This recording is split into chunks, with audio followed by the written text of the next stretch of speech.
con Paula. Saludos para todos, bienvenido acá a su programa Conversando con Paula. Recuerden nuestras redes sociales y nuestros números telefónicos con los cuales se pueden comunicar con nosotros para hacer sus preguntas. Hoy tenemos el agrado de tener una invitada de la Facultad de Farmacia y Bioanálisis, la profesora y doctora Morelva Toro, quien es licenciada en bioanálisis, egresada de nuestra ilustre Universidad de los Andes, pero además de eso tiene una especialidad en citología y un doctorado en Valencia, España, relacionado a patologías tumorales humanas. Es profesora de la Cátedra de Citología de la Facultad de Farmacia y Bioanálisis. Bienvenida, profesora. Muy buenos días a la audiencia de este prestigioso programa y agradecida por la invitación. Bien, hoy vamos a tener un tema bastante interesante que además es muy común, de muy buena utilidad y que todas las mujeres cuando consultan a su ginecólogo, pues casi siempre se le hace ese estudio. Vamos a hablar del tema de citología vaginal. Pero quiero que para comenzar nos mencione un poco qué es eso de citología. Bien, la citología es una prueba que se realiza, como usted lo acaba de decir, de rutina a las mujeres que consultan a su ginecólogo, con la finalidad de detectar lesiones premalignas o malignas del cuello uterino. Ese es el objetivo, es una evaluación oncológica. Este examen es un examen de laboratorio que se realiza bajo el microscopio para analizar las características morfológicas celulares que nos permiten distinguir las células premalignas y malignas de aquel patrón celular normal. Sin embargo, es importante recalcar que la citología no es exclusiva de la mujer. Exactamente. La citología puede realizarse en cualquier órgano a partir de una muestra celular de cualquier órgano del cuerpo, independientemente de que el individuo sea hombre o mujer y a cualquier edad. ¿Qué diferencia existe entre una citología y una biopsia? La citología es el estudio morfológico de la célula y es una valoración inicial que se puede realizar cuando la paciente acude, por ejemplo, a la consulta ginecológica porque tiene una secreción vaginal fuera de lo normal o tiene cualquier otro tipo de sintomatología o simplemente acude a su consulta anual de evaluación ginecológica. En cambio, la biopsia es una muestra de tejido que sirve para confirmar o refutar lo que dice la citología. Así es, totalmente. ¿Y qué información aparte nos puede dar esa citología? Usted mencionaba inicialmente que bueno, es para determinar si hay células benignas o células que pueden ser cancerígenas o precancerígenas. ¿Nos puede dar otra información esa citología? Sí, cómo no. La citología, como le decía, no es exclusiva de la mujer. Puede realizarse a cualquier persona, hombre o mujer, de cualquier edad. Por ejemplo, un individuo que consulta porque tiene un nódulo a nivel de tiroides, por ejemplo, o a nivel de glándula mamaria o una secreción mamaria, para determinar si ese nódulo es benigno o es maligno. En el caso de que se sospeche una patología en el sistema urinario, por ejemplo, podemos hacer una citología urinaria o de orina. Podemos hacer citología de líquido cefalorraquídeo, es decir, la citología tiene aplicación a partir de cualquier muestra celular de donde se pueda tomar a partir de cualquier órgano. Y a través de la citología también nosotros, de esa muestra citológica, ¿pudiéramos dar otra información en relación a alguna infección que pudiera tener el paciente? Sí, cómo no. En el caso particular de la mujer, cuando acude a la consulta ginecológica, para la evaluación oncológica, el ginecólogo toma una muestra específicamente de cuello uterino. Sin embargo, también es posible realizar, por ejemplo, una valoración hormonal indirecta de la función ovárico-placentaria, para lo cual tomaría una muestra celular específicamente de pared lateral de vagina. De esta manera, nosotros podemos saber si existe o no actividad hormonal fisiológica o patológica. Y también, en el caso de los procesos infecciosos e inflamatorios conocidos como cérvico-vaginitis infecciosas, también se puede hacer una evaluación microbiológica presuntiva, tomando una muestra del fondo de saco vaginal. Y pues esta nos daría información de los patógenos que podrían estar causando infección ginecológica conocida hoy en día como disbiosis cérvico-vaginal. Ok. Y usted mencionaba que esas células premalignas que pueden estar ahí dentro de, digamos, el cuello uterino, ¿qué factores pudieran influir para que una célula normal se transforme en una célula premaligna o hasta llegar a la malignidad, digamos, en un 100%? Sí. El cáncer en general es una enfermedad, es un proceso multifactorial. El origen del cáncer se conoce como carcinogénesis. En el caso específico del cáncer de cuello uterino está asociado, el principal factor de riesgo necesario es la infección por ciertos tipos de virus del papiloma humano. Estos tipos virales son de bajo riesgo o de alto riesgo oncogénico. El asociado al cáncer, por supuesto, sería el de alto riesgo oncogénico. Y los tipos más asociados son el 16 y 18, también el 31, el 33, el 35, que es muy común en la mujer merideña. Pero la infección por VPH oncogénico no es necesaria, pero es insuficiente. Como les decía, el proceso de origen del cáncer es multifactorial, intervienen otros factores además del virus del papiloma humano, y eso es muy importante tenerlo presente, porque no toda mujer que tenga VPH obligatoriamente va a tener cáncer. Por ejemplo, se asocia a la infección por VPH el inicio precoz de las relaciones sexuales, fumar, no realizarse una citología anual por lo menos una vez al año, el uso de anticonceptivos orales, el uso del dispositivo intrauterino, factores genéticos, etc. Bien, estamos hablando con la profesora Morelva Toro, quien es bioanalista y especialista en citología. Y cuéntenos, usted nos había mencionado en el espacio anterior en relación a la disbiosis. ¿Qué es eso de disbiosis? Bueno, comencemos por el principio. El término disbiosis tiene que ver con infección. La más conocida, por ejemplo, es la disbiosis intestinal. Sin embargo, a nivel genital también podemos hablar de disbiosis cuando hay procesos infecciosos e inflamatorios. Estos procesos ocurren porque en la vagina sana o en estado de eubiosis existen bacterias protectoras que viven normalmente en el microambiente vaginal, denominadas lactobacilos, y que forman o conforman la microbiota vaginal habitual. Estas bacterias son protectoras porque producen una serie de mecanismos que impiden que otros microorganismos que viven allí proliferen y causen infección, o que aquellos transmitidos a través de las relaciones sexuales, igualmente entre ellos el virus del papiloma humano, sean adquiridos, persistan en el tiempo en el cuello uterino y causen infección, y posteriormente podrían causar lesiones premalignas o malignas. Cuando estas bacterias de la microbiota vaginal habitual disminuyen o desaparecen también los mecanismos protectores de los que les hablaba. Entre ellos, la existencia de un pH vaginal ácido, que impide que los microorganismos, como les decía, que viven allí normalmente, proliferen, entre ellos las bacterias, que es lo más común, y son las causantes de una entidad clínica bien conocida y frecuente en las mujeres de nuestro medio o a nivel mundial, conocido como vaginosis bacteriana. ¿Y qué factores pudieran influir para que ese microambiente bacteriano que está normalmente en la vagina se modifique y pueda condicionar entonces una infección? Ese cambio de la microbiota es relativamente fácil de modificarse. Por ejemplo, en los cambios de pH que ocurren a lo largo del ciclo menstrual por los cambios hormonales. Correcto.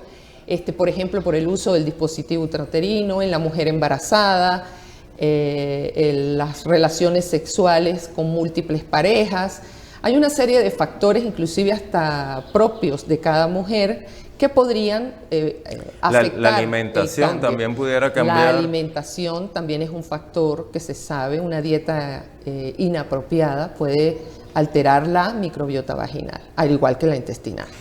¿Tiene que ver un poco también el estrés oxidativo en esa modificación? Sí, yo diría que es más bien consecuencia. El estrés oxidativo es consecuencia de la desaparición del efecto protector de los lactobacilos, porque las bacterias también despliegan una serie de mecanismos que al final producen, entre otros, el estrés oxidativo que daña el epitelio y las células que lo conforman. ¿Qué importancia tiene en una mujer realizarse lavados vaginales continuamente? Eso afecta la microbiota vaginal.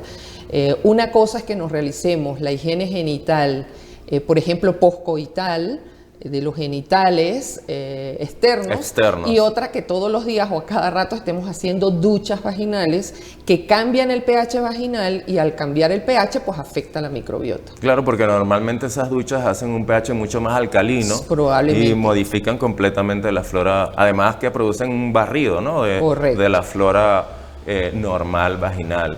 ¿Qué otros factores pueden influir en ese microambiente? Bueno, mire, algo muy significativo que lo acabo de mencionar es, por ejemplo, la higiene poscoital o posrelaciones sexuales inapropiada. Okay. No realizarse la higiene apropiada, pues el semen cambia el pH vaginal y afecta.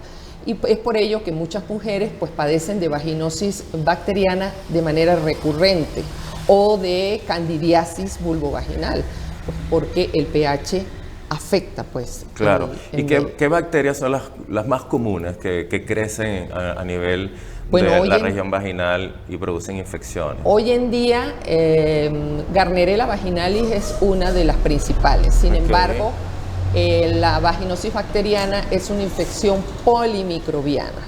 Y ya se sabe hoy en día que no solo Gardnerella produce la vaginosis bacteriana. Por eso es que es importante el cultivo microbiológico antes de aplicar cualquier tratamiento, ya que tradicionalmente se cree que es Gardnerella, pero es que hay otras bacterias de otros géneros, como Mobiluncus, enterobacterias que producen no vaginosis sino vaginitis aeróbica.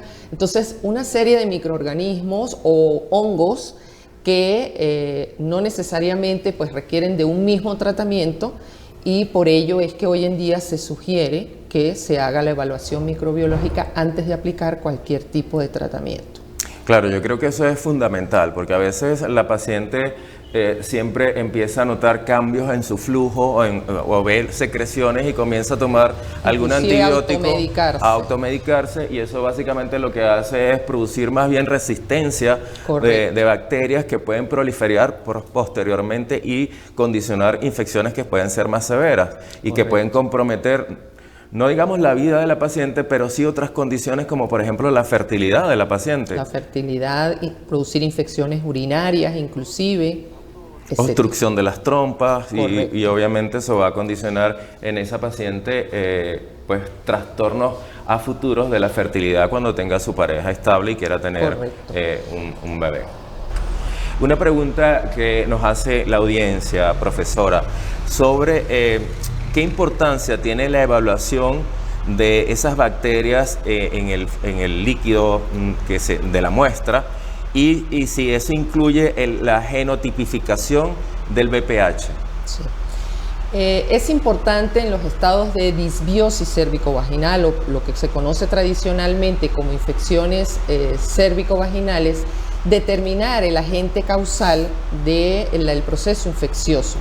De esta manera estaríamos previniendo que agentes como el virus del papiloma humano oncogénico asociado al desarrollo de cáncer de cuello uterino se adquiera, persista en el tiempo e induzca la transformación celular maligna. Es por ello que, además del estudio microbiológico que podría incluir la genotipificación viral, que significa que por medio de técnicas de biología molecular se determine el genotipo específico de infección por BPH, si es 16 o 18 o 31, 33, que son uno de los oncológicos, a diferencia del 6 y el 11, que son de bajo riesgo oncogénico y que son causantes de las verrugas benignas. Correcto. Entonces, es muy diferente, pues, padecer de una infección por BPH de alto riesgo oncogénico o de bajo riesgo oncogénico. Entonces, esa evaluación microbiológica incluiría la detección de bacterias, hongos, parásitos o de virus, que no solo el BPH, sino también el virus del herpes simple, el citomegalovirus, el virus de inmunodeficiencia adquirida. En el caso de que una paciente tenga una citología sospechosa de que hay BPH, ¿A su pareja cómo se le haría la prueba? ¿También se le haría una citología? Se le puede hacer una citología de pene. ¿Uretral? Sí, o uretral, sí, Okay. también. Inclusive la citología anal en la pareja también es importante, dependiendo de las preferencias sexuales del individuo. Es importante, por ejemplo, en las mujeres que tienen cáncer de cuello uterino, realizar también una citología anal, ya que es una neoplasia silente que lamentablemente se diagnostica en estados avanzados y que tiene que ver también con infección de VPH oncogénico. Exactamente. A ver, profe, nos están haciendo una pregunta. Dice, ¿qué recomendaciones se debe considerar ante una citología inflamatoria? Es muy importante seguir los lineamientos del clínico, ¿sí? Primero acudir a la consulta ginecológica principalmente y seguir las indicaciones. No debemos automedicarnos porque a mi hermana, a la vecina le sirvió este medicamento, pues a mí también me va a servir.